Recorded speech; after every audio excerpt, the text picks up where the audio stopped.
બાળકો, કેટેલાઇઝર modern school ધોરણ 1 વિષય હિન્દી. વિષય છે મૂળાક્ષર ઠ. તો સૌથી પહેલા આપણે હિન્દી પ્રવેશિકા પુસ્તક કાઢવાનું છે. તમારે સૌથી પહેલા હિન્દી પ્રવેશિકાનું પુસ્તક કાઢવાનું છે. એમાં આપણે પુસ્તકમાં પેજ નંબર 21 પેજ નંબર 21 એમાં આપણે થશે ઠઠેરા. ઠઠેરા એટલે કે કંસારો. જો તમને આ ચિત્ર બતાવેલું છે કંસારાનું, તો અહીંયા તમારે ઠ છે ઈ ઘૂંટી નાખવાનો છે. આ નાનો ઠ છે આ ઈ તમારે ઘૂંટી નાખવાનો છે. ઠઠેરા એટલે કંસારો. શું થશે? ઠઠેરા એટલે કંસારો. પછી એની નીચે છે ઠ શોધી તેના ઉપર ગોળ બનાવો.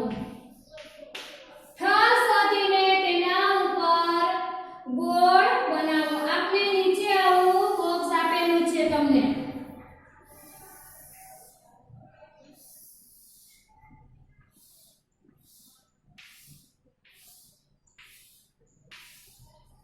એમાં તમારે ખ ચ ટ વ ઠ થ ઠ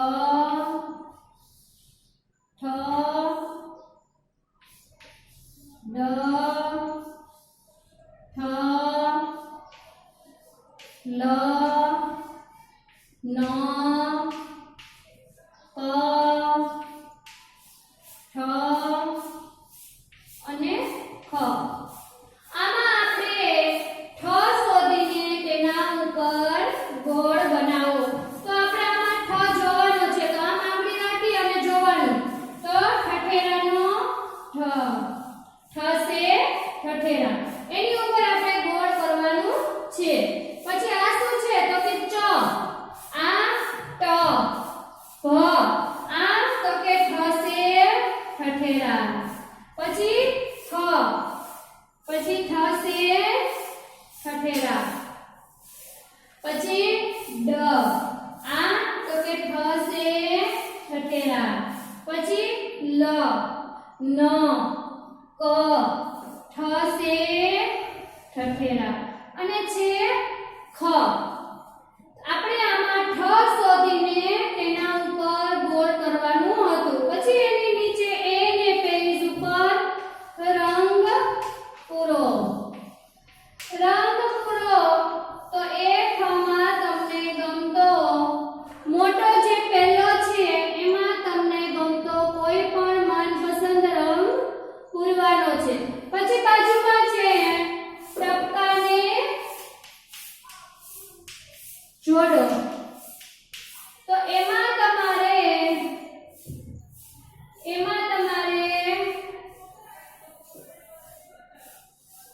ઠ છે એ ટપકા જોડીને પૂર્ણ કરવાના છે. પછી એની નીચે એક પેજ ઉપર એની નીચે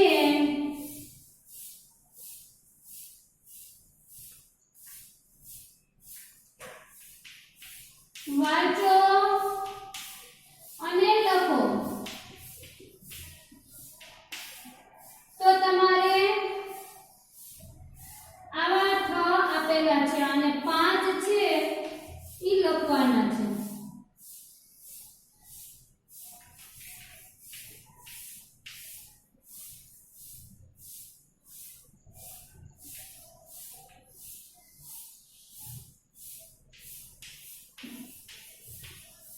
તો તમારે પહેલામાં 3 ટપકાવાળા આપેલા છે.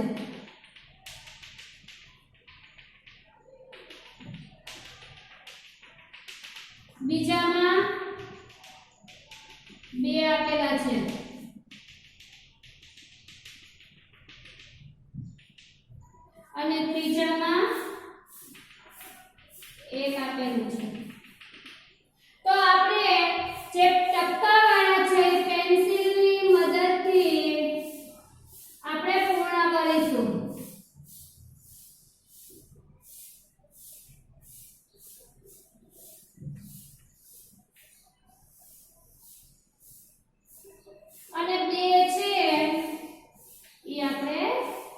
લખીશું.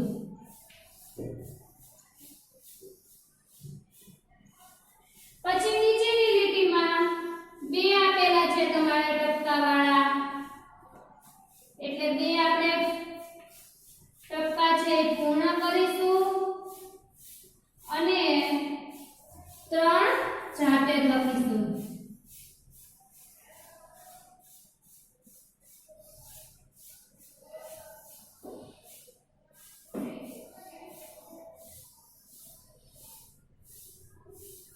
પછી નીચેનામાં એક છે ટપકાવાળું પેન્સિલથી પૂર્ણ કરીશું અને 4 આપણે જાતે લખીશું.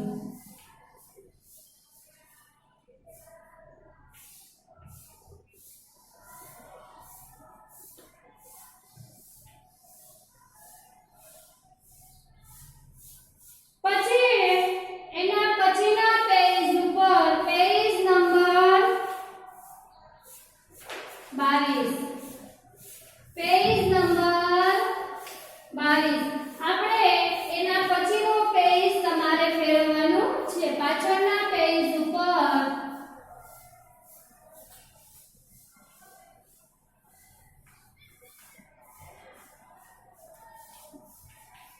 ઠ થી શરૂ થતા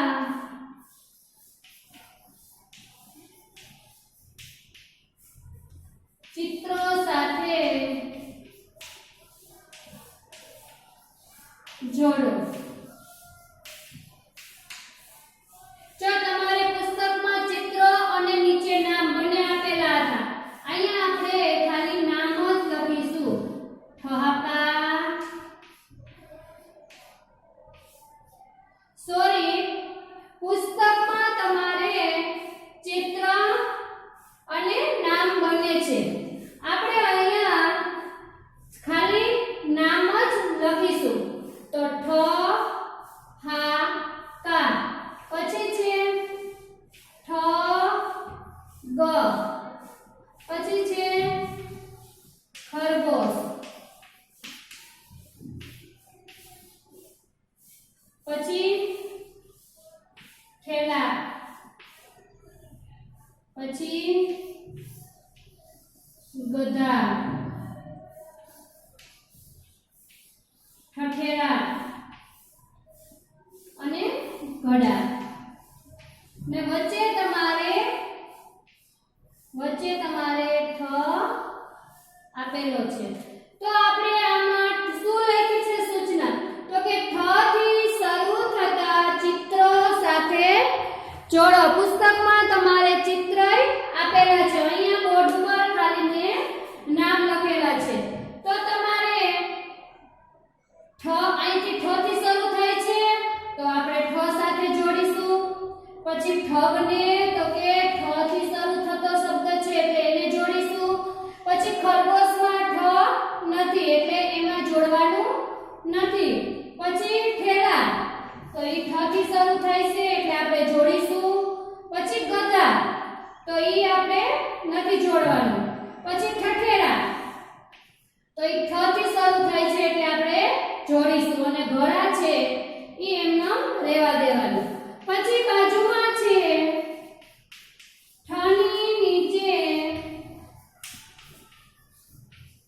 લીટી કરો. તો આપણે શબ્દો આપેલા છે મઠ, ઉઠ અને ઠહર. નીચે છે પાઠક,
એમાં આપણે ટ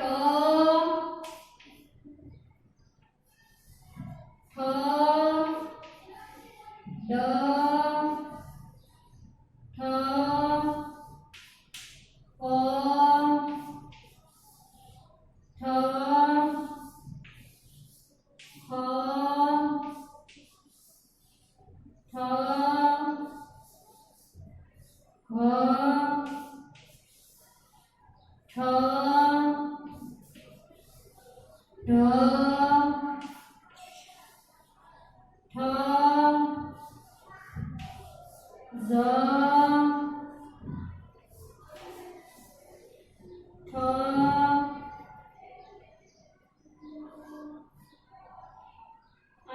પ તો આમાં આપણે ઠ થી જુદા પડતા અક્ષર ઉપર ખોટાની નિશાની કરવાની છે. ઠ છે એ મૂળાક્ષર રહેવા દેવાનો. ઠ વગરના જે મૂળાક્ષરો છે એમાં આપણે ખોટાની નિશાની કરવાની છે. તો આ શું છે તો કે ટ. તો આપણે ખોટાની નિશાની કરશું. ઠ રહેવા દેવાનો. ડ ઉપર ખોટાની નિશાની. ઠ રહેવા દેવાનો. ક ઉપર ખોટાની નિશાની. પછી ઠ રહેવા દેવાનો. ખ ઉપર ખોટાની નિશાની. ઠ રહેવા દેવાનો. ઘ ઉપર ખોટાની નિશાની. ઠ રહેવા દેવાનો. પછી ઢ ઉપર ખોટાની નિશાની. ઠ રહેવા દેવાનો. ઝળનાના ઝ ઉપર ખોટાની નિશાની. ઠ રહેવા દેવાનો. અને ભ ઉપર ખોટાની નિશાની. પછી એ ના એ પેજ ઉપર એ જ પેજ ઉપર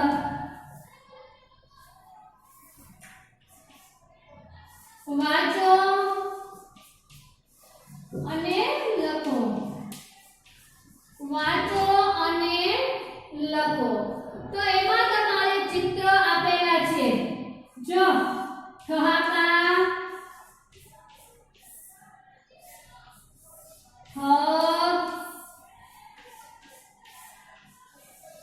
ગઠડી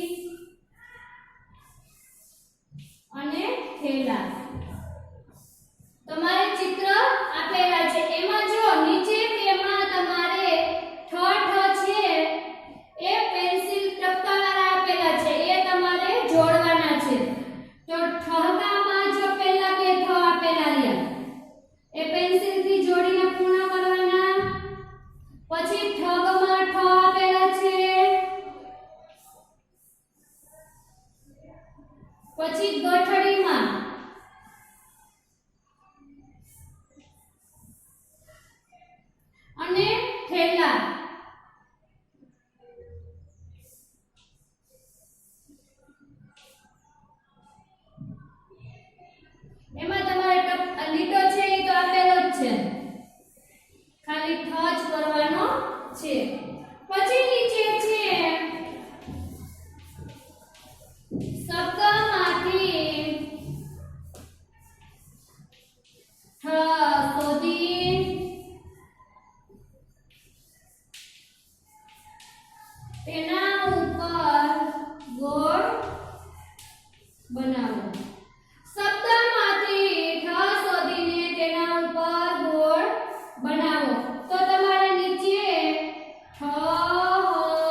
લખો.